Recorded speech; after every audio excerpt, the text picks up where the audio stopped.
ग्रंथ करण को काश, जाते मिले समाज सब, आवे निज पर आश।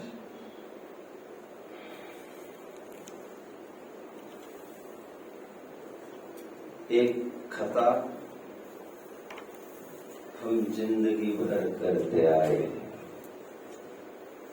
धूल तो चेहरे पर थी और साफ आईने को करते रहे।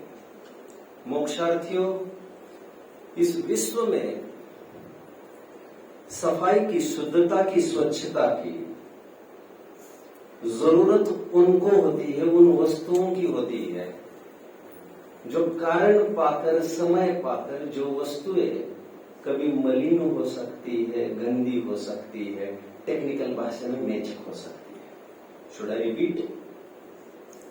सफाई, शुद्धता, स्वच्छता की जरूरत उनको होती है जो मलिन, गंदे और मेचक होते हो। उनको कहा जो बेदाग रहते हैं। हमारे भगवान वेदी में विराजमान हमारे भगवान हैं। हम देखते हैं रोजाना उन पर धूलिकण आकर चिपक जाते हैं। तभी तो प्रक्षालन का आयोजन किया है। वे निरंतर मलिन होते रहते हैं और हम सौभाग्य समझ रहे हैं उनका मैला हटाने को। एनीवे, क्या वे भगवान हो सकते हैं? और उनका प्रक्षालन इसीलिए जरूरी है क्योंकि वो भगवान है नहीं, उनको हमने बनाया है अपना काम निकालने के लिए। जिस दिन काम हो जाएगा हमसे मत बुलवाओ। कारण पाकर पत्थर से हमने भगवान किया है, कारण खत्म होने पर उनका भगवान बना चला जाएगा। आगे की बात नहीं कह रहा हूं। कबीर को याद जरूर करो। कबीरा बुत का पूजना, कबीरा बुत का पूजना, बुत आइडल्स। कबीरा बुत का पूजना, जो गुड़ियों का खेल, जो पाया प्रियवर आपना, गुड़िया दई समेट। ये जो आयोजन किया है हमने हमारे लिए किया है, हमारे मन की तसल्ली के लिए किया है। काश अच्छा होता निमित्तों की सन्निधि के बिना भी हम अपना उपादान जागृत कर सकते होते। और ये बहिरंग निमित्त की बात कर रहा हूं, इसलिए उनकी अनुपस्थिति की कोई दरकार नहीं होती। अंतरंग निमित्त की मैं अभी कहा बात कर रहा हूं, कर्मों की फिलॉसफी की। बट कमजोर मन है, कुछ फिगरेटिव आइकॉन मांगता है। खैर, मुझे सब कहना भी नहीं है, मैं तो इतना ही कह रहा हूं, उनके प्रक्षालन की जरूरत इसीलिए है कि वे मेचक और मलिन होते हैं। मेचक हमारा टेक्निकल वर्ड है, अमृतचंद्र स्वामी ने इंट्रोड्यूस किया इसको। 17-18 कलश देख लेना चाहिए। लेकिन अमृतचंद्र स्वामी ने समापन में एक जोरदार कलश लिखा है। पेज नंबर 735 खोलेंगे समय साथ का आप लोग टीका की तरह। कलश 251 मेरे से रहा नहीं गया। मैंने कल जाते जाते ये बात कही थी आपको। एक कलश पढ़ना था, उसकी मैं पूर्ति कर रहा हूं मेरी सोच की। 735 735 पेज खोलेंगे समय साथ। और बहुत जबरदस्त वर्ड का प्रयोग आज अमृतचंद्र स्वामी करते दिखाई दे रहे हैं। वे ये कह रहे हैं प्रक्षालन की जरूरत उनको है जो मेचक होते हैं और अनेकाकार होते हैं, जिसमें विचित्रता आती है। शब्दों को थोड़ा गौर करिए। बट जो स्वतः शालितम है, प्रक्षाल का शब्द का प्रयोग इस कंटेक्स्ट में बड़े मजे का काम है। अमृतचंद्र स्वामी कहते जो स्वतः ही क्षालित है, प्रक्षालित है, उसको कहा जरूरत है इन सब बातों की। अब कुछ अज्ञानी लोग अज्ञानी का तात्पर्य इस प्रसंग में गे गायक शंकर दोषवाद, गे ज्ञान में घुस गया, गे क्या जानने में आ गए और वो ये मानने लगा ये हितूप है या हितूप है, और उसका पिंड ही छूटने को तैयार नहीं है। आचार्य देव ये कहते हैं जो जीव निक केवल ज्ञान का अनुभव नहीं करते, जो गे मिश्रित ज्ञान का अनुभव करते हैं, उनके लिए हम एक समाधान लेके आए हैं। तो कहते जो तू करना चाहता है, जो अनेक आकार को हटाना चाहता है, गे आकार को हटाना चाहता है, ज्ञान में मलिनता आई जानकर इतनी खटपट कर रहा है, लेट मी टेल यू, ज्ञान स्वयं ही प्रक्षालित है, स्वतः क्षालित। Therefore you need not do anything. वो गे गया एक समय का था, अभी सांप आगे निकल गया, कहावत अच्छी नहीं है, और लाठी को ठोकते जाएगा। What use? कलश पर गेयाकार कलंक में चकमिति प्रक्षालनम कल्पया। Please hold. आप जानते हो एक रोग है, अब बच्चे को लेने आया हो, आपको जाना है, अब इसको लेके नहीं जाएगा, आपकी अमानत नहीं है, हमको सौंप दिया है, मने और आप चाहकर भी इसको अपने पास बनाए नहीं रख पाएंगे। कर्म की विचित्रता न्यारी भारी है, अच्छे काम के लिए ये सब करना होता है। No gains without gains. शाबाश, फ्यूचर आपका है। Anyway, मैं कुछ कह रहा था वैसे, रोग श्लोक की बात कर रहा है, एक रोग, हाँ एक रोग है। I stumbled upon you only। एक रोग है फोबिया नाम का, जानते हो? फोबिया फोबिया और कोई रोग नहीं है, मानसिक विक्षिप्तता है। ऐसे लोग यदि आपने देखे होंगे तो बेहतर है, मैंने तो देखे हैं। अब वो दिन में 20 दफे हाथ धो लेती कि कुछ गंदा हुआ जानकर। अभी कुछ यहां से वहां दूसरे कमरे में जाकर आए, बस कपड़े धो लेते, सोले का करते होंगे, शुद्धि के वस्त्रों का ध्यान रखते होंगे। उसमें आपत्ति नहीं थी, शुद्ध वस्त्रों में आपत्ति एक फोबिया की थी। विदाउट रीजन बार बार हाथ धोते रहते हैं आकर। आपको समझ लेना चाहिए, हुआ कुछ नहीं है, ये उनका माइंडसेट है केवल। That is phobia. मलिनता कुछ नहीं है हाथों में, मलिनता का भ्रम है, और वे भ्रम का निवारण कर रहे हैं, मलिनता का निवारण नहीं कर रहे हैं वे, क्योंकि हाथ साफ है, मलिनता से प्रूफ है। एक रोग का मैंने परिचय कराया। आचार्य देवी कहते हैं कुछ लोगों का ऐसी बीमारी है, कल्पय, वे प्रक्षालन की कल्पना करते हैं। गेयाकार कलंक मेचक मिति, गेयाकार रूपी कलंक से मेचक हो गया है, गेयाकार से कलंकित हो उठा है ज्ञान, मेचक हो उठा है ज्ञान, इम्प्योर हो उठा है ज्ञान, वो ओवरलैप कर रहा है, वो डोमिनेट कर रहा है। ऐसा जानकर कुछ कुछ लोग प्रक्षालन की चेष्टा करते हैं टू अवॉइड वो गे हट जाए, वो गे हट जाए, ये गे हट जाए। या तो उनको हटाते हैं या तो स्वयं हटने की भी तजवीज कर लेते हैं। अभी कल्पना करिए ऐसे ही घर में रहना है आपको जीवन भर, जहां पर एकदम 36 का आंकड़ा है, परस्पर विरुद्ध पति के साथ आपको निभाना है और आदर सम्मान पूर्वक। आप कैसे कर पाएंगे जी, कैसे कर पाएंगे? यहाँ पर आप छटपटाट कर रहे, 1 मिनट भी आपसे बर्दाश्त नहीं हो रहा है। आपके भाग्य में, आपके खाते में क्या क्या लिखा है आप तुम्हें पता नहीं है, इतनी छटपटाट करने की जरूरत नहीं है। Don't try to make the things happen, see all the things happening. हम सदाकाल कुछ कर, सदाकाल ये शब्द बड़ा दिक्कत का काम है, बट दिस इज पॉइंट। सदाकाल हम अपने अनुसार कुछ कर सकेंगे ऐसा नहीं होगा। सच पूछो तो कभी भी नहीं होता ऐसा। लेकिन कोई कल्पना कर बैठा प्रक्षालन की, वो समझ बैठा अनेक आकार हो गया है आत्मा, कोई आकर इन्फ्लुएंस कर रहा है, ऐसा लगने लग गया। गे मतलब और कुछ नहीं, मैं एक सिंपल वर्ड्स में बोलता हूँ, जैसे किसने गाली दी। अब वो बराबर इंप्रेशन छोड़ जाता है और आदमी बार बार सोचता है इन्होंने गाली दी थी, इन्होंने गाली दी थी, इन्होंने गाली दी थी। उसे कहते हैं गेम विषय ज्ञान का। पॉजिटिव एस्पेक्ट में बात करता हूँ। पॉजिटिव मतलब ये भी निगेटिव ही है। आपको क्या अच्छा लगता है खाने में? XYZ। Pardon? Oh, you shouldn't speak that words, my dear. कोई बात नहीं, अब ये सब नहीं हो। ये सब भूतकाल था और भूतकाल कितना भी अंधेरा वाला हो सकता है, जब जाओ तब सवेरा। We don't eat pav, my dear. Pav and bread we don't eat. Homemade yeast कहाँ से लाया? What is yeast? आप तो पढ़ते हो। That is all fungus. That is all fermented matter.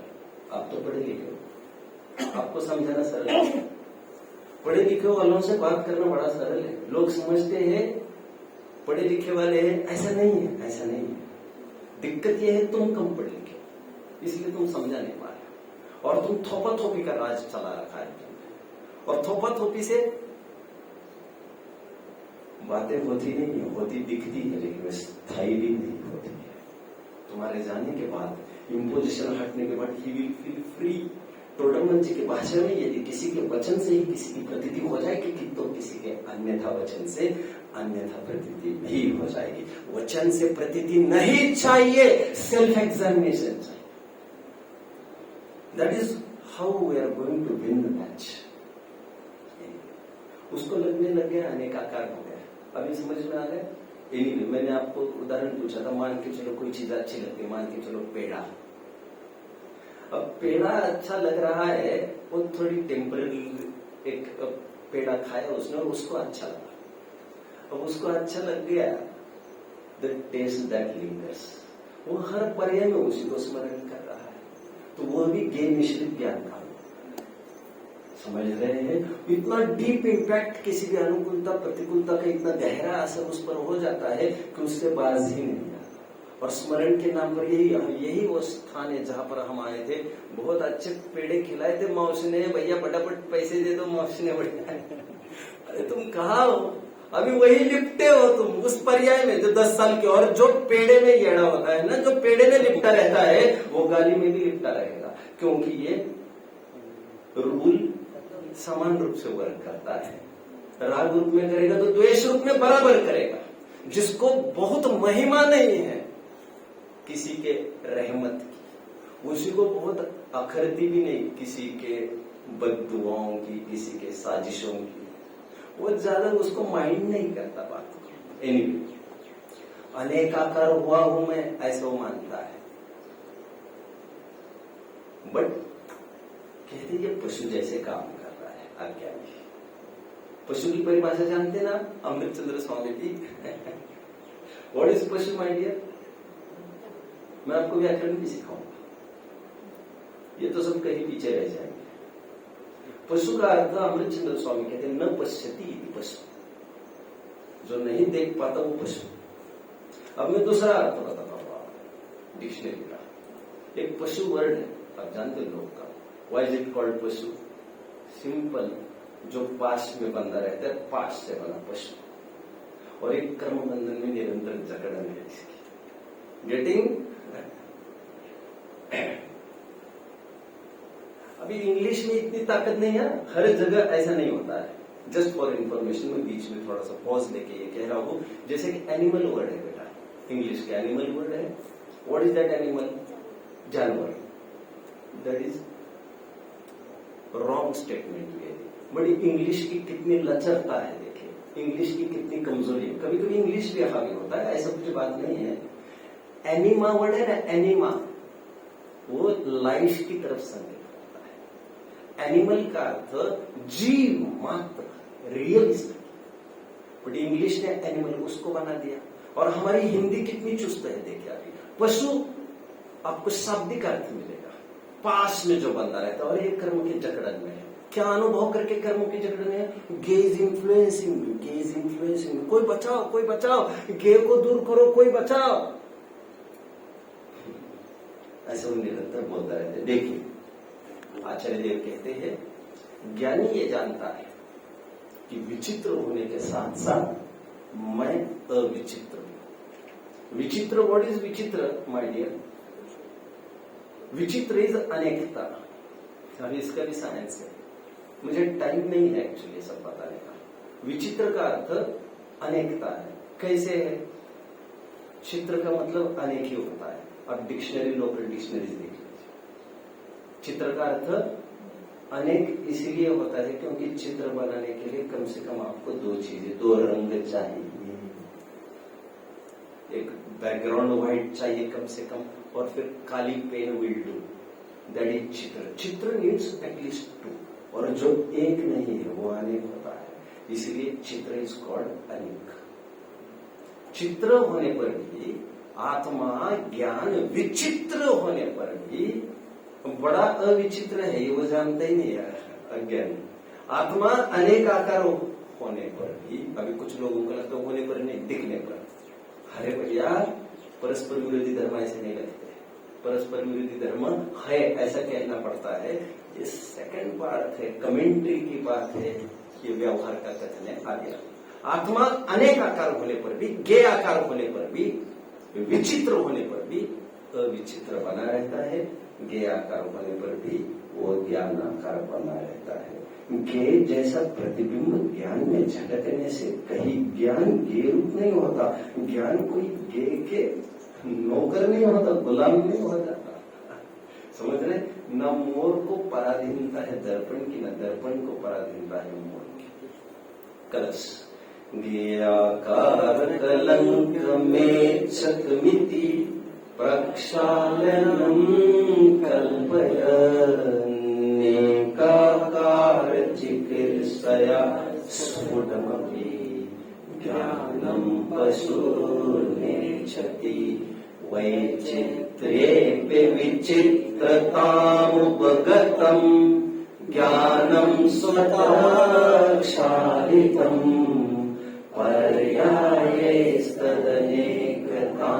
परिवसन् पश्यत्यनेकान्तपि। अनेकांतवादी इस बात को समझता है, दुनिया को झलकाने पर भी मैं उस रूप नहीं होता। शून्य ने अशून्य ने देख लेना चाहिए, द्वैत ने अद्वैत ने देख लेना चाहिए। 47 नए विज्ञान से रिलेटेड जितने नए हैं उन सबकी फिर से रिविजन होना चाहिए। समय सार की 6वीं गाथा में मैं किसका अर्थ कर रहा हूं यहाँ पर? कल 2 पॉइंट्स जाते जाते देख चुके थे। कौन कौन से पॉइंट्स देख चुके थे हम? अर्थ में नहीं पढ़ रहा हूं, अर्थ आप पढ़ लीजिएगा। 2 पॉइंट्स देखे थे कल हमने, वो हमने देखे थे पेज नंबर 47 पर। नहीं, केवल ज्ञान का अनुभव नहीं करता, एक। और 2 लाइन छोड़कर बात आ रही थी, इस प्रकार गे मिश्रित ज्ञान का अनुभव करता है। उसकी दृष्टि मैटर्स। एक बार उसको ख्याल में आए ये ज्ञान के गे है, उसमें कुछ भी प्रविष्ट नहीं होता, तब तो फिर मजा आ जाएगा। वैसे समय सार की 6वीं गाथा की टीका पढ़ी होगी तो उसमें साफ एक बात लिखी है अमृतचंद्र स्वामी, दाह्य के आकार होने से अग्नि को दहन कहते हैं। ऐसा होने पर भी दाह्यकृत अशुद्धता उसमें प्रवेश नहीं कर जाती। पढ़ा है भैया? इस स्लोगन से हमारे लाइफस्टाइल को ठीक करने की, मेंटेन करने की क्या मतलब है, जरा इसका कोई बताएगा? दाह्य के आकार होने से अग्नि को दहन कहते हैं, फिर भी दाह्यकृत अशुद्धता उस दहन में प्रवेश नहीं करती। Why are you exhausted? Why are you tired? जमाई क्यों आ रही? बहुत बड़ी बात है साहब।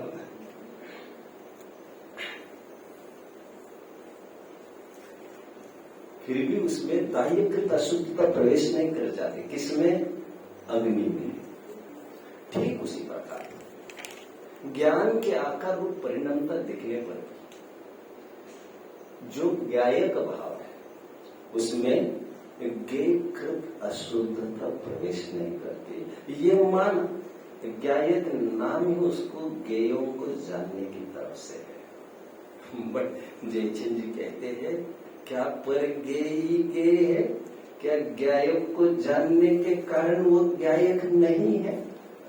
देख लेना चाहिए। ये सब हमारे जीवन के हीलिंग पॉइंट्स हैं। जो लोग सदमे से नहीं उबर पाते। सदमे दो प्रकार के होते हैं भैया। कोई चला गया गम और कोई आ गया खुशी।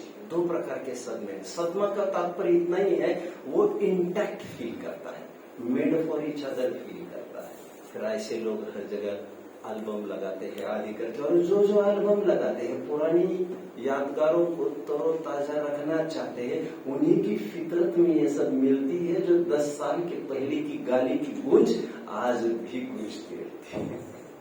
इतना याद मत रखा करो यार। और अनुकूल प्रसंग को आप याद रखने जाएंगे, प्रतिकूल प्रसंग बिल्कुल रहेंगे।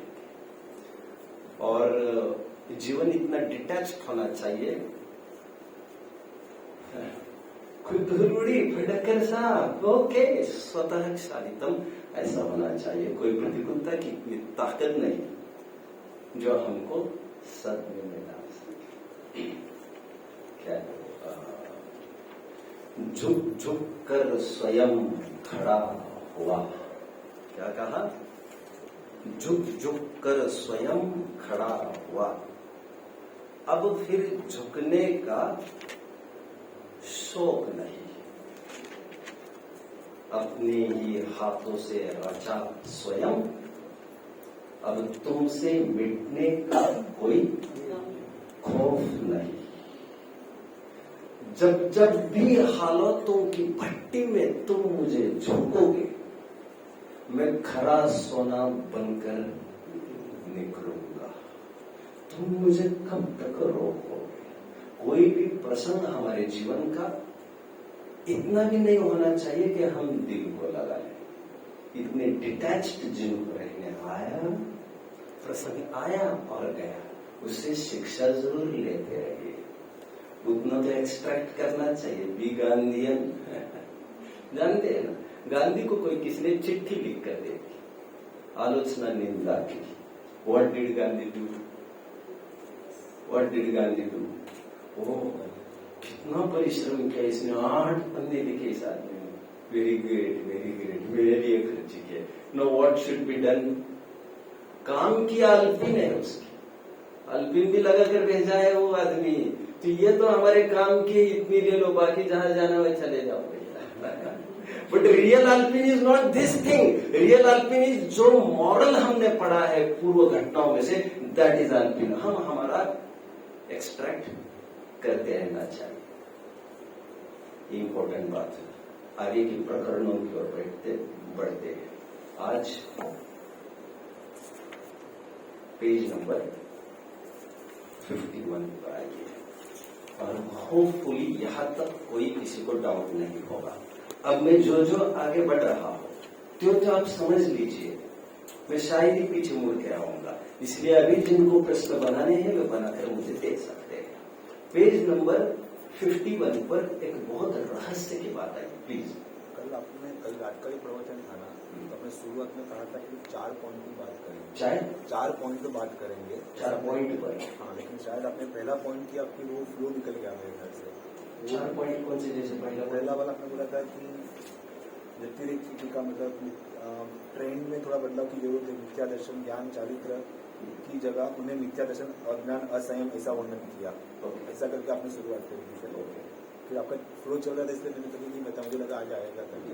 नहीं, ऐसा क्या है, मैं सोचूंगा उसमें, आगे भी नहीं रिकॉल कर पा रहा हूँ, कोई बात नहीं। पेज नंबर 51 पर टोडरमल जी की एक लाइन पढ़ेंगे, फिर उसमें से क्या एक्सट्रैक्ट कर सकते हैं हम सोचते हैं। टोडरमल जी लिखते हैं नीचे से तीसरा चौथा पैराग्राफ,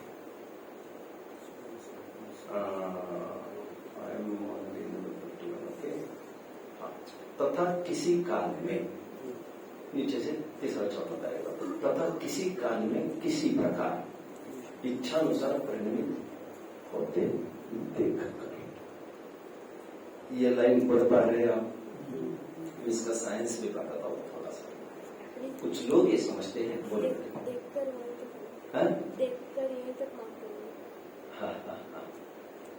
कर यहाँ तक मार्क कर दीजिए। इन्होंने इसलिए पूछा होगा इच्छानुसार परिणमित होते, यहाँ तक मार्क करना कि देख कर भी करना, ये प्रश्न था आपका? नहीं, पूरा पढ़ना भी नहीं है मुझे इतना ही पर मेरा काम है। कुछ लोग ये समझते हैं पुण्य के उदय में अपनी इच्छा अनुसार वस्तु परिणम जाती है।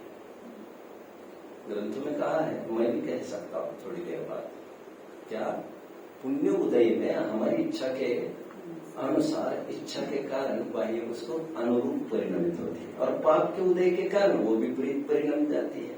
इसका साइंस में थोड़ा बता दो। किसी के पुण्य के उदय से, किसी के पाप के उदय से कोई वस्तु परिणम किया ऐसा नहीं होता है।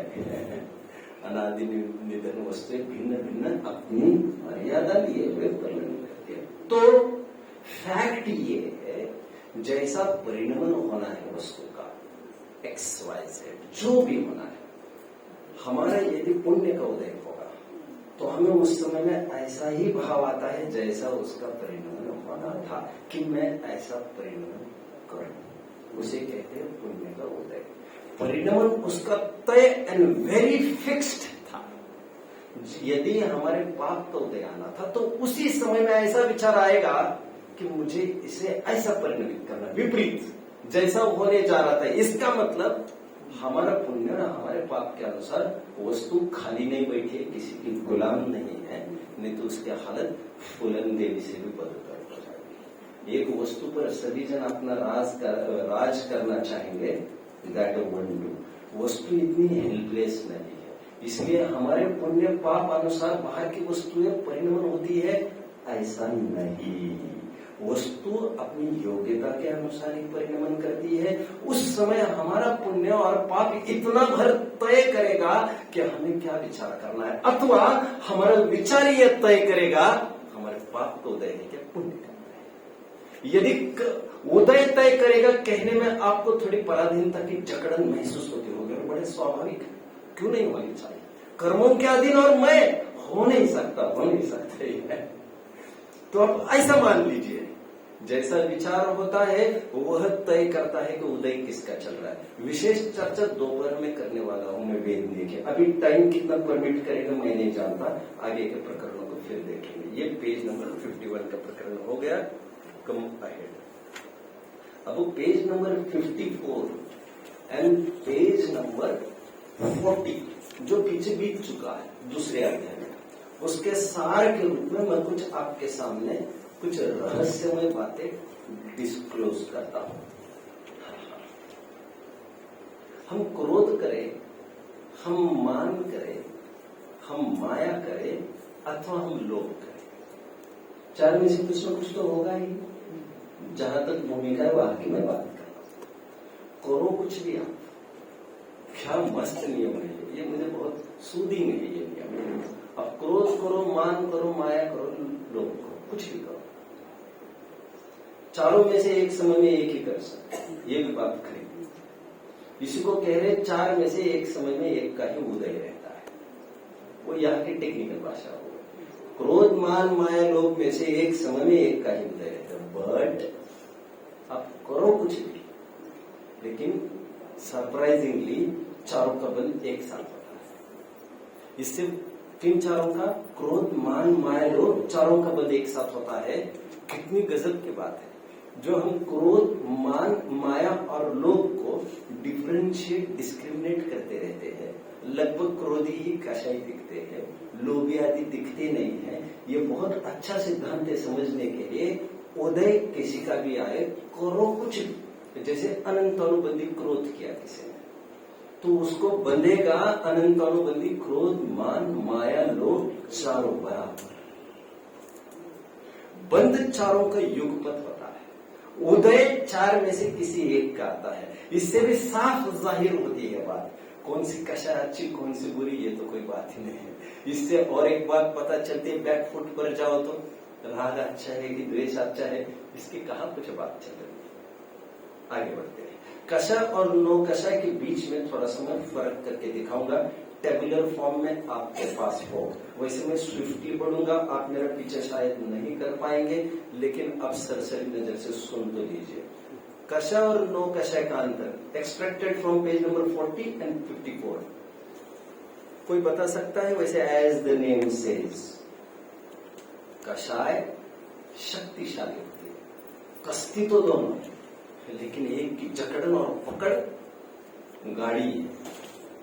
उसी को टेक्निकल लैंग्वेज में कहेंगे। अभी मैं बताऊं, पहले तो ये कषाय होती है शक्तिशाली, और नो कषाय एज द नेम सेज, नो इज ईशत स्थूल किंचित, एज द नेम सेज नो कषाय इज माइल्ड कषाय।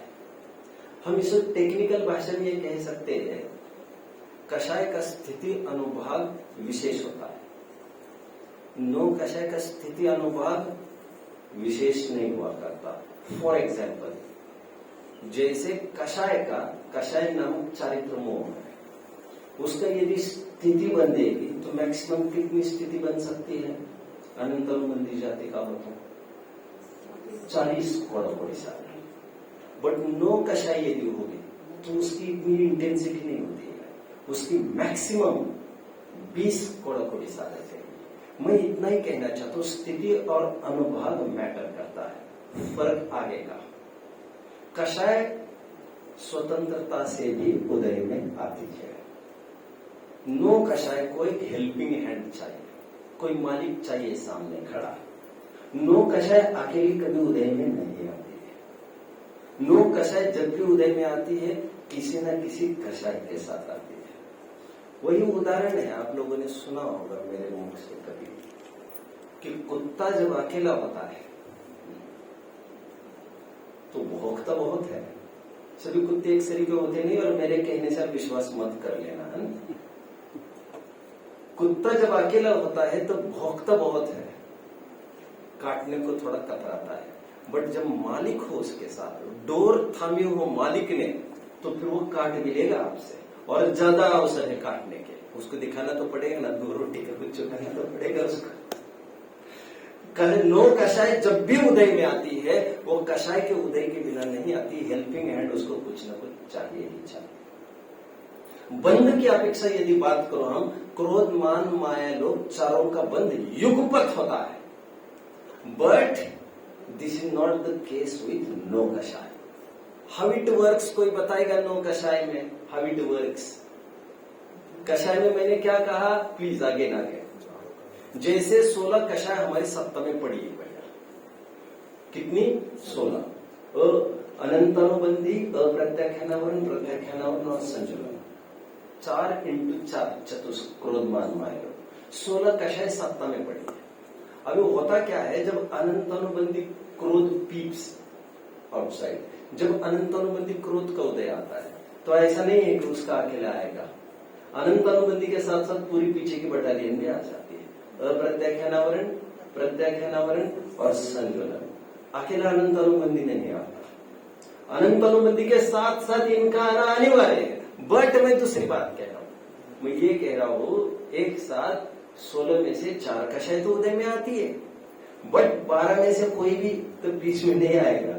अनंतानुबंधी क्रोध के उदय के काल में अनंतानुबंधी महान उदय में नहीं आ सकता, अनंतानुबंधी माया भी नहीं, अनंतानुबंधी लोभ भी नहीं। तो एग्जैक्टली क्या होता है, सत्ता में पड़ी ये प्रकृतियां है, जब उदय में आने को होते हैं तो उदय में मान माया लोभ का स्तिमुख संक्रमण तो समझते ही हो गया सभी जन। स्तिमुख संक्रमण होकर वो क्रोध की जाति रूप परिणमित होकर उदय में आते हैं एन टाइम पर। अभी तक सत्ता में वैसे ही थे, मान और माया और लोभ रूप, बट उदय में आते समय उनका संक्रमण होता है, स्तिमुख संक्रमण।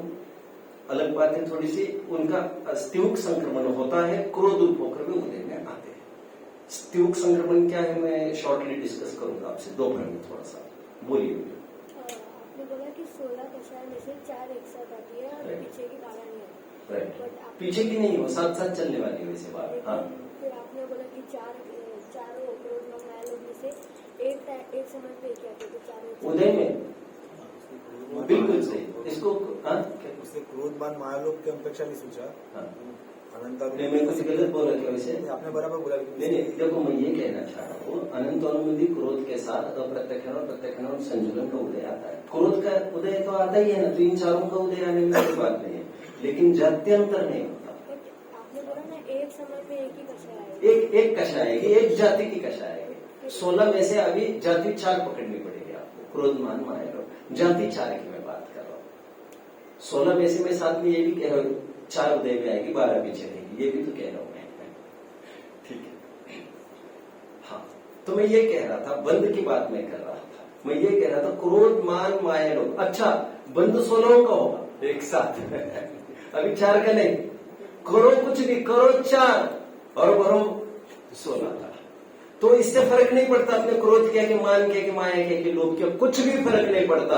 कानून देखो, कानून कितना तगड़ा है। बट मैं एक पॉइंट बना रहा हूं अभी, जो मैं ये कह रहा हूं डिफरेंशिएशन का पॉइंट, कि कषाय एक साथ ही बनती है 4 मतलब 16, बट 9 कषायों में ऐसा नहीं है। 9 कषायों का क्या है गणित, जरा मुझे कोई बताइए, वैसे पिछली बार देख चुके हैं। Page number 27, right. बहुत अच्छा। टोडरमल जी लिखते हैं पेज नंबर 27 पर, शुभोपयोग हो अथवा अशुभोपयोग, जब तक सम्यक तो नहीं होता तब तक घाती कर्मों की सभी प्रकृतियां बराबर बनी रहती है। इतनी जरूर बात है कि मोहनीय में से सभी प्रकृतियों को उदय एक साथ आने पर भी हास्य शोक युगल में से एक का, रति युगल में से किसी एक का, और 3 वेद में से किसी एक का उदय आता है। We already discussed in previous sessions, जो पिछला सत्र हुआ था उसमें। आज कषा और 9 कषा में मुझे लगा आपको डिफरेंशिएट करके बता दूं। आगे बढ़िए, पेज नंबर 55 और 58 पर आइए। इसके बीच में कोई डाउट होगा तो यहाँ बता सकते हैं या लिख कर दे सकते हैं। आपके जो मैं मिस आउट किया है, I will go through what I have missed, तो आई विल श्योरली फोकस। जो पहला पॉइंट था, किसी काल में किसी प्रकार इच्छानुसार परिणमित होते, अच्छा, आपने कहा कि पुण्य पाप से कुछ होता नहीं है, कर्म से अधीन नहीं है। बराबर। तो बचपन से जो सुनते आए हैं कि आपने जैसे कर्म किए वैसे पे करना पड़ेगा, राइट। ये गलत बात है। गलत नहीं, औपचारिक बात होती है। देखो गलत कुछ नहीं, इतनी मस्ती चाहिए हमें हर एक बात को प्रॉपरली अडॉप्ट करके इंटेक करें उसको, ऐसे बोला जाएगा। And that is also worth, ये बोलना भी जरूरी है, क्योंकि आज तुम कुछ करोगे तभी तो you will be reached there, तो तुम आज का जीवन अच्छा होगा। तो एक बात है, परमार्थ बात ऐसी। अब पाप का उदय आएगा जो कहते, तो पाप का उदय कहाँ आएगा? मैं पत्नी के मरने का उदाहरण दे रहा था, लेकिन किसी किसी को तो पुण्य का भी उदय लग सकता है। कुछ भी हो जाए, इंसिडेंट, हाथ टूट जाए, कुछ भी हो जाए, हम इसे माने पाप का उदय। बट ऐसा नहीं, जो छूटना चाह रहा था वहां से, उसके लिए पुण्य का उदय काम कर जाएगा, वो पुण्य का उदय माना जाएगा उसके। मैं दोपहर में विशेष चर्चा उस पर करने वाला हूँ, दोपहर में मैं बात करूंगा इस पर। आप और पुण्य के उदय की बात तो साइड में रह गई, जो होना है वो तो होने ही वाला है। यस, होना है, सुनिश्चित है। 12 साल के बाद द्वारका जलेगी, वो तो होना है। अब किसी के पुण्य का किसी के पाप का इट डिफर्स, इंसिडेंट इटसेल्फ कुछ होता नहीं है टैग वाला कि पुण्य का उदय कि पाप का उदय, उसकी चर्चा दोपहर में। बोलिए, ठीक है, चलो पेज नंबर 57-58 पर आइए। मैंने 55 बोला था, 55 और 58 बोला क्या? Then I was wrong. आप आइए 57 और 58 पर आइए। वैसे 57 ही की बात है, बोलो बेटा। कषाय होना किसी के पाप और पुण्य का उदय हो सकता है। कषाय का होना किसी के पाप और पुण्य का उदय हो सकता है। हाँ, हो सकता है, क्योंकि कषायों में भी कुछ प्रशस्त माने गए, कुछ अप्रशस्त हो सकता है। ठीक है, हम कहते हैं पुण्य के उदय में मुझे ऐसा हर्ष भाव आया कि मैं मुनिराज को आहा, मुझे ऐसा भाव आया कि कषाय ही है वो। ठीक है, चलो अभी अंतराय की थोड़ी सी बात करूंगा। देखो, जनरली हम में से कुछ लोग ये समझते हैं कि आहार नहीं दे पाए अथवा आहार न देना, प्रॉपर लैंग्वेज में, वह दानांतराय कर्म का उदय है। क्या कहा? आहार नहीं देना, आहार नहीं देने में है, दैट इज दानांतराय कर्म का उदय। बट दान, लाभ, भोग, उपभोग, वीर्य जितना भी समझाया जाता है बच्चों को, लाभांतराय किसे कहते हैं? एक दुकानदार था, उसके सामने ग्राहक आने वाला था और वो पड़ोस में चला गया। तो पड़ोस में चला जाने से क्या होगा? तो मेरे लाभांतराय कर्म का उदय है, ये कहा जाता है। जैसे मुझे पेड़ा मिलने वाला था और वह पेड़ा मुझे देने को थे देने वाले, लेकिन वो बगल वालों को दे दिया। अब ये माना जाता है मेरे भोगांतराय कर्म का उदय। कोई मुझे कपड़ा देने वाला था, अब वो देते देते किसी और को दिया, माना यह जाता है कि इसमें मेरे उपभोग अंतराय का उदय है। वीर्य में कह नहीं सकेंगे, क्योंकि वीर्य इन्हीं के तहत एक्ट करता है, इन्हीं के साथ रहकर काम करता है। सब में वो जो शक्ति आती है वो वीर्य के ही द्वारा आती है। बट ऐसा नहीं, क्योंकि अंतराय कर्म पुद्गल विपाकी प्रकृति नहीं है। आज इस बात को समझ लेना पड़ेगा, क्योंकि दोपहर में मैं इसी के आरोप में बात करने वाला हूं। अंतराय कर्म पुद्गल विपाकी प्रकृति नहीं कही है।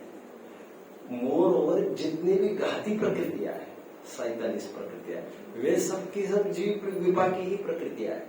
और अंतराय कर्म जीव विपाकी है, मतलब हमें अंतराय आया है कि नहीं ये बाहर की परिस्थितियां तय नहीं करेगी, हम ही तय करेंगे हमें अंतराय आया है कि नहीं। मतलब घर में 5 जन थे और घर में 5 जन थे, 2 जन ने आहार नहीं दिया, तो जिनको देने की इच्छा थी और वो दे नहीं पाए, तो उनको माना जाएगा अंतराय कर्म का उदय।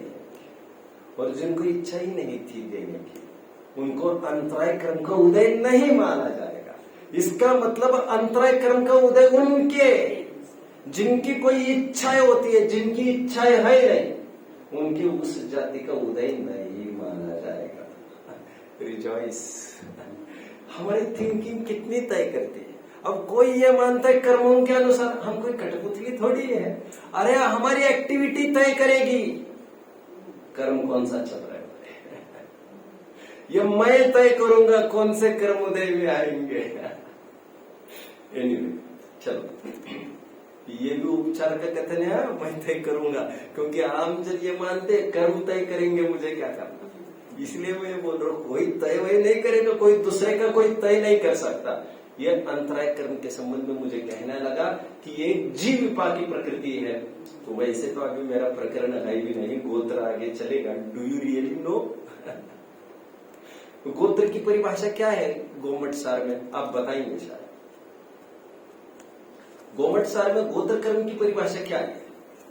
और गोपाल दास जी ने हमको इतना, गोपाल दास जी ने, सदा सुख दास जी ने हमको इतना, हमारा माइंडसेट इस कदर का कर दिया है। चरणायुग की ऐसी बात है, उच्च कुल का होना चाहिए, उच्च गोत्र का होना चाहिए। अब कुल गोत्र generally people try to relate with माँ बाप, ऐसा है भी किसी अपेक्षा से। बट रियली स्पीकिंग गोत्र पुद्गल विपाकी प्रकृति नहीं है। माँ बाप से गोत्र तय नहीं होता है हमारा, तो ये जीव विपाकी प्रकृति है। वो भी हमारी थिंकिंग तय करती है हमारा कौन सा गोत्र को दे। लो, अरे पढ़ो ना यार, पढ़ो, क्योंकि माँ बाप से ही यदि गोत्र मानेंगे हम, तो कितने ही समूर्छन जीव है, कितने ही उपपाद जन्म वाले हैं जो बिना माँ बाप के, उनका बिना माँ बाप के मतलब यही उपपाद वाले और उपपाद देवनार, क्योंकि मैं बात कर रहा हूँ। जितने समूर्छन है, 1 इंद्रिय, 2 इंद्रिय, 3 इंद्रिय, इनके तो कोई माँ बाप ही नहीं है। तो जिनके माँ बाप ही नहीं है उनके कुल गोत्र क्या कहेंगे? और देवों को उच्च गोत्री माना गया है, नारकियों को नीच गोत्री माना गया है। दोनों प्रकार के उदय, तिर्यंच और स्वर्ग, मनुष्यों में बताए गए हैं और तिर्यंश को नीच गोत्री माना गया है। तिर्यंश पंचम गुण स्थानवर्ती भी हो तो उससे कोई फर्क नहीं पड़ता, मतलब गोत्र भी जीव विपा की प्रकृति है। वैसे गोत्र में तो कम बताना था मुझे, गोत्र की परिभाषा मुझे तो अंतराय में बताना था, गोत्र की परिभाषा ग्रंथ में ही आई है। तो वैसे सामान्य ग्रंथ में यही आई है कि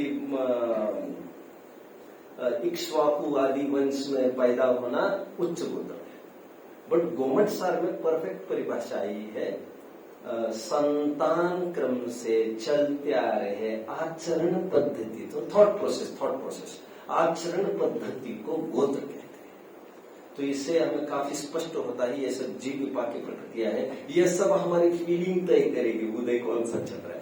उदय तय नहीं करते कि हमें फीलिंग्स क्या होनी है।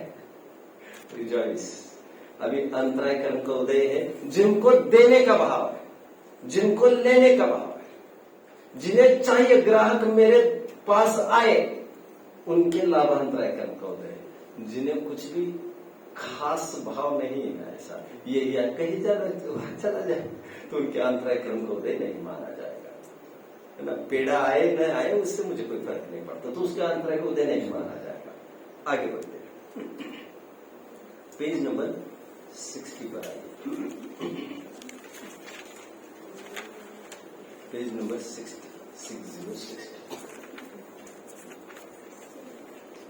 हाँ, वैसे टाइम अच्छा 14 मिनट बचा, ओके।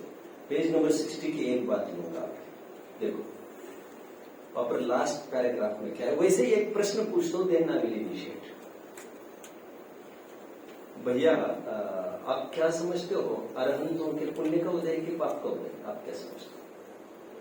वेदनीय, चलो मैं प्रिसाइज बात करता हूँ, वेदनीय में किसका उदय, अरहंतों के। और इतना कह कहकर हमको गुमराह कराया गया है आज तक। लोग ये कहते भी भैया वो साता साता दोनों होता तो वो असाता आइन टाइम पर साता रूप होकर होते, ये सिखाई गई उल्टी बात है।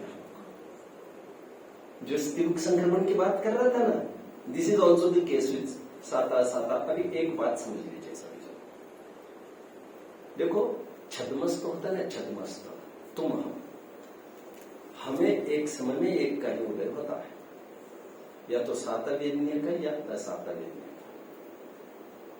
और कौन सा उदय है वो उनके हाथ को हटाकर देखने की कोशिश मत करो, तुम्हारा परिणाम यह तय करेगा। ये दोपहर में मैं लूंगा। अभी मैं ये कहता हूं, छद्मस्तों के या तो साता वेदनीय का उदय होता है या तो असाता वेदनीय का, not both at a time, impossible. हाँ ये होता है, सत्ता में दोनों पड़ी, साता साता पड़ी ही रहती है, बट आयन मौके पर जब उदय में आना होता है तो साता के भी परमाणु उस ट्यूक संक्रमण रूप असाता रूप होते हैं या असाता के साता रूप होते हैं। Only one at a time, छद्मस्तावस्था की यही हालत है, या तो पुण्य का उदय।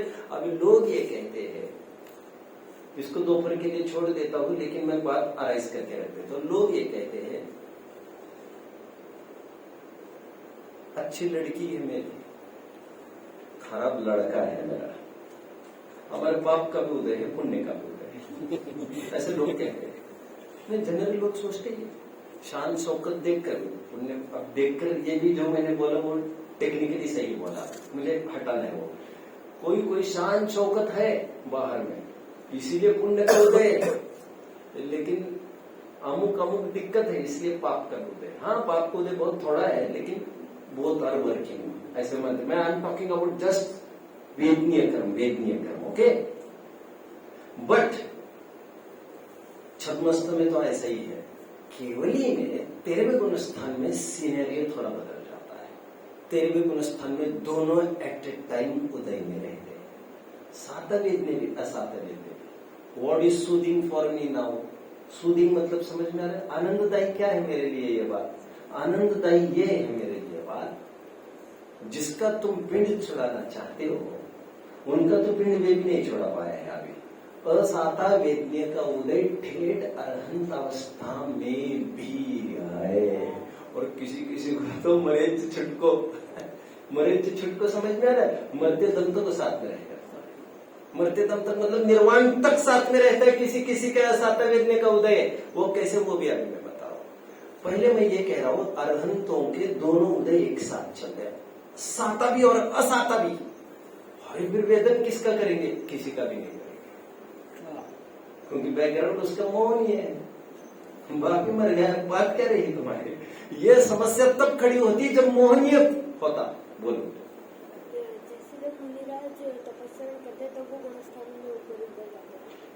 हाँ, तो तीर्थंकर भगवान 13वें गुणस्थान से नीचे तो नहीं आ सकते। हाँ, नहीं। तो उनका ध्यान कंटिन्यू चलता है कि नहीं? कितने प्रश्न पूछ रहे हो, सभी प्रश्नों को उत्तर की जरूरत है यार। ऐसा है, 12वें गुणस्थान से आगे के सभी गुणस्थान अप्रतिभाती कहे गए, वो फिर से गिरते नहीं है। 12वां 13वां वन वे ही चलता है, वो घूम के पीछे नहीं आ सकते। 11वें गुणस्थान तक की स्थिति है कि वो लैप्स हो सकते हैं, अर्जित की धन संपत्ति जरा भी खत्म हो सकता है, ऐसा 11वें गुणस्थान तक हो सकता है। और यू वर आस्किंग अबाउट ध्यान, तो फिर वे केवल ध्यान ही करते हैं क्या अरहंत भगवान? अब ये उत्तर देने में तो मुश्किल पड़ेगी बहुत आपको। देखो, अरहंतों के ध्यान नहीं होता है। अरे कैसे बात करते हो, ध्यान उन्हीं, आप आपके समझ के लिए आपको कहना हो कह लीजिए, कोई आपत्ति नहीं है, आप कह सकते हो। देखो बात ऐसी है, ध्यान उसको कहते हैं, ध्यान टर्म उसको कहते हैं, एक को गौण किया और दूसरे को मुख्य किया। जहां पर मुख्य गौण होता नहीं उसको ध्यान संज्ञा नहीं। हमने कहा इसका ध्यान करो, इसका ध्यान करो मतलब don't get deviated and diverted, इसी की तरफ देखो और कहीं नहीं देखना है। आचार्य ने परिभाषा ही लिख दी, एकाग्र चिंतन, एकाग्र भी लिख दिया और चिंतन निरोध भी लिख दिया। एकत्व की भी बात कर रहे हैं और विभक्त से हटने की भी बात कर रहे हैं कि ये देखना और दूसरे को गौण करना, दैट इज ध्यान।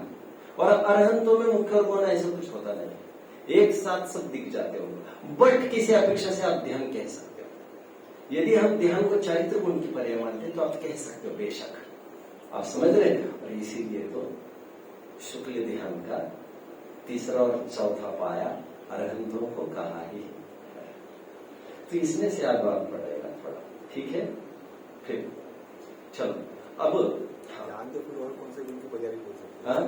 चारित्र गुण, ज्ञान, चारित्र गुण की पर्याय, ज्ञान और चारित्र दोनों में आ सकता है। यस, और logically it will be proved. 7वें अधिकार में आई विल टॉक। यदि 7वां अधिकार में बात कर पाओ 7वें अधिकार में, वहां पर टोडरमन जी ने कोट किया इस सूत्र को, एकाग्र चिंता निरोध ध्यान। I think it is page number 210, निश्चयाभासी का समापन का प्रकरण चल रहा है। मैं वहां पर बात कर लूंगा ध्यान की, इफ यू विश, मैं वहां पर बात करूंगा। मुझे रिलेवेंस कुछ चाहिए, ये रिलेवेंट में बात नहीं कर सकता ज्यादा ये थोड़ा तो, लेकिन आप आपके प्रश्न तो देकर रखिए, क्योंकि रिलेवेंस मैं सोचूंगा और कभी कभी रिलेवेंस क्रिएट भी किया जा सकता है। चलो ठीक है, देखिए तो मैंने ये कहा अरहंतों के साता और असाता दोनों का उदय युगपत होता है। इतनी बात जरूर है कि साता का उदय अनंत गुना है और असाता वेदने का उदय अनंत में भाव है, बट मोहनीय के अभाव में ये कुछ मायने ही नहीं रखती बातें। इसीलिए तो कल मैं बात कर रहा था, मैं ये कह रहा था जो 13वें गुणस्थान में 11 परिशह गए, आपको याद है मैं कुछ कह रहा था, वो मैं ये कह रहा था पहले सेशन में, मैं ये कह रहा था जो एकादश जिन्हें सूत्र देकर मैं ये कह रहा था जो अरहंतों के क्षुधा नाम का परिचय कहा है, वो केवल इसका दर्शायक है कि असाता वेदने का उदय चल रहा है।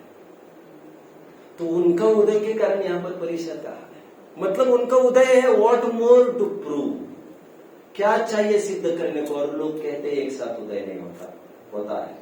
छद्मस्तों का और सर्वोज्ञों का अलग होता है। हाँ, और एक बात होती है, 14वें गुणस्थान का जो अंतिम समय है, आपने पढ़ा होगा 14वां गुणस्थान 5 ह्रस्व अक्षरों का मंद स्वर में उच्चारण मात्र काल बताया गया है। 14वें गुणस्थान का जितना भी काल है, उस काल को 2 भागों में विभाजित किया, एक तो सेकंड लास्ट समय तक का उपांत्य समय और एक तो अंतिम समय का। अब अंतिम समय में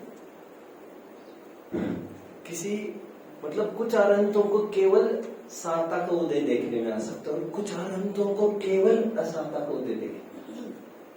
साता का उदय नहीं, केवल असाता का उदय। अरहंत कैन बी ट्रैप्ड, अरहंत को देखा जा सकता है ऐसा। लेकिन वो कौन सा पार्ट मैं कह रहा हूं? अभी तक तो मैं कह रहा था दोनों एक साथ, वो मैं 13वें गुणस्थान की बात कर रहा था अभी तक, जो मैं अभी पढ़ के दिखाऊंगा। बट 14वें गुणस्थान के अंतिम समय में एक ऐसी स्थिति होती है जहां पर अंतिम समय में या तो साता का उदय कहा है या तो असाता का, दोनों में से कुछ एक का ही उदय होगा। अभी तक उपांत्य समय तक दोनों का उदय बराबर पैरेलल चल रहा था। ओके, और समोशरण वगैरह ये सब कुछ पुण्य के उदय से है, ऐसा भी नहीं। गेटिंग? ऐसा नहीं है, ये उपचार के सब कथन है। तीर्थंकर प्रकृति पुण्य प्रकृति जरूर है और उसका उदय 6वें स्थान तक का है। आप समझ रहे हैं बात को? तीर्थंकर प्रकृति का उदय 13वें तक नहीं कहा गया है। तीर्थंकर प्रकृति has nothing to do with बाह्य पोजीशंस। समझ रहे हैं? बच्चों को समझाने के लिए बताया जाता है पेज 6060 पर। केवली के साता असाता का उदय भी है, इसके लिए इतना समझाओ। केवली के साता असाता का उदय भी है, मतलब यहाँ पर रास्ता मत निकालो ये सोच सोचकर। वो जब असाता होता है ना, वो भी साता रूप होकर परिणमित होता है। नहीं होता, नहीं होता। स्तिमुख संक्रमण वहां पर नहीं कहा गया है। केवली के साता असाता का उदय भी है और सुख दुख के कारण सामग्री का संयोग भी है। क्या कहना चाहते हैं? पेज नंबर 6060 बॉटम पर हूं मैं, बॉटम नीचे से 3-4 लाइन। आप पढ़ के आए हैं जी? पढ़ के आए घर पर? तीसरा चौथा अधिकार, ग्रेट।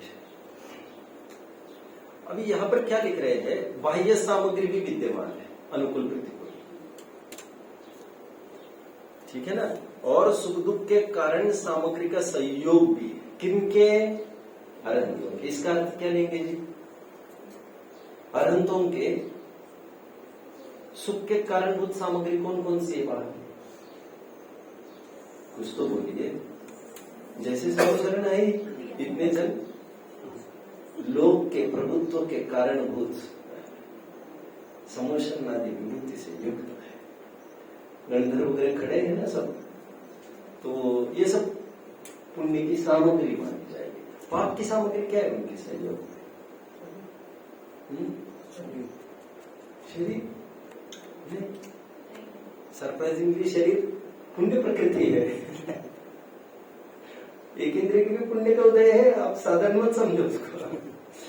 शरीर स्वयं ही पुण्य प्रकृति है, प्रशस्त है। अब क्यों क्या कैसे मुझे मत पूछा, मैं तो आपको कह रहा हूं, जितनी बात आई है मैं कह रहा हूं। एनीवे, क्या आपने क्या पढ़ा, क्या अर्थ निकाला? दुख के कारण क्या सहयोग है? क्या क्या कारण, क्या? अरे निष्कंटक भूमि बनाई है, दुर्भिक्ष का अभाव किया है, वो कुछ योजना तक ही तो किया है। और अरहंत के लिए क्या नजदीक और क्या दूर।